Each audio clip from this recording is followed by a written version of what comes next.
When you're learning Spanish, it's so easy to get completely lost in verb tenses, right? You've got past, present, future. But what if I told you there's a much bigger picture? That Spanish verbs aren't just about when something happens, but about the reality it exists in. Okay, let's jump right in. See, every single time you choose a verb in Spanish, you're forced to answer a question that English just kind of lets you skip over. Are you stating a fact? Are you expressing a feeling? Or are you giving a command? And believe me, that choice changes everything. And the answer to that big question? Well, it all comes down to a concept called mood. Spanish actually groups all of its tenses into 3 main moods, and each one represents a completely different way of looking at the world. So for the next few minutes, think of me as your tour guide. We're going to explore 3 totally distinct worlds. First up, the world of concrete facts. Then we'll dive into the world of abstract feelings. And finally, we'll visit the world of direct commands. Let's start with the one you probably already know best. So, welcome to the world of facts. This place is governed by what's called the indicative mood. This is the home of objective reality. We're talking about things that are, were, or will be absolutely true and certain. It's pretty much the first world every single Spanish learner enters. The main thing to remember here is that if you're reporting information, stating a plain old fact, or describing something you can see and touch, you're using the indicative. It is the language of certainty. Take a look at this example. Ayer estudié español. It happened. It's done. It's a concrete action in the past. There's no doubt, no emotion, no what-ifs. It is just a statement of fact. This is the indicative mood in its purest form. And this world is pretty big. You've got your simple tenses for these single actions, like yo estudio, I study. And then you have the more complex compound tenses which use the verb haber, like he estudiado, I have studied. But they all share one crucial thing. They all describe reality. So the takeaway is simple. If you can point to it, if you can prove it, or if you can just declare it as a certainty, you are smack dab in the middle of the indicative world. Okay, so now let's leave this world of facts behind and enter a much more abstract space. And now we enter the world of feelings, which is ruled by the subjunctive mood. This is where things get really interesting. And let's be honest, this is where it gets a little confusing for most of us.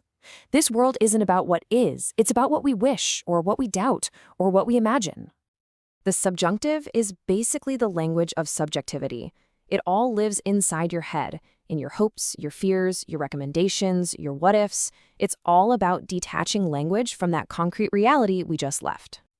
Okay, this slide right here, this is the aha moment. This is where you can see the 2 worlds right next to each other. In the indicative world of facts, you say, sé que viene. I know he is coming. It's a fact. But the second you switch to a feeling, espero que, I hope that, the verb has to change. It enters the subjunctive world, espero que venga. That little shift from certainty to hope, that is the absolute heart of the subjunctive. Here's another classic example. Si yo tuviera tiempo. If I had time.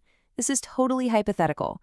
The reality is I don't have the time, so it's not a fact. It's this imaginary condition, and that is a massive flashing sign that we are deep in the subjunctive world. You should think of certain phrases as secret portals to the subjunctive world. Whenever you say you wish something, or doubt something, or you're happy about something, you're almost always going to need a subjunctive verb to follow. These are your signposts. All right, our final stop is the world of commands, home of the imperative mood. This is by far the most direct of the 3 worlds.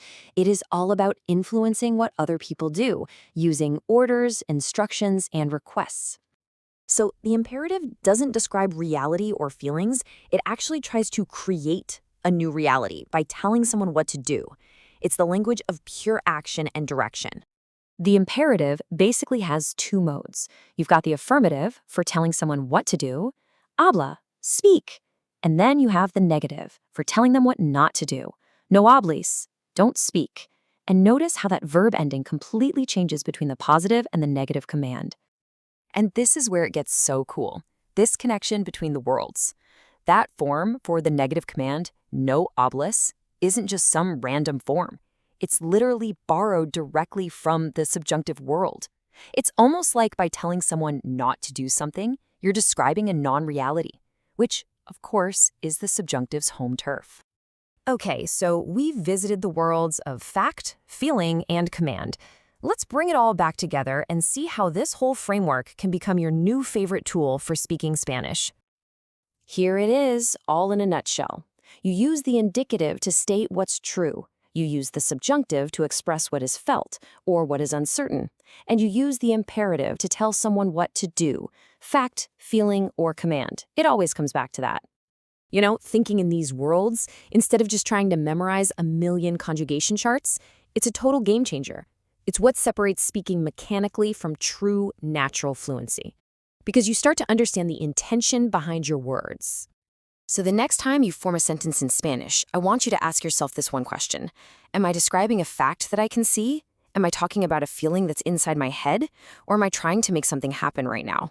Your answer will tell you exactly which world you need to be in.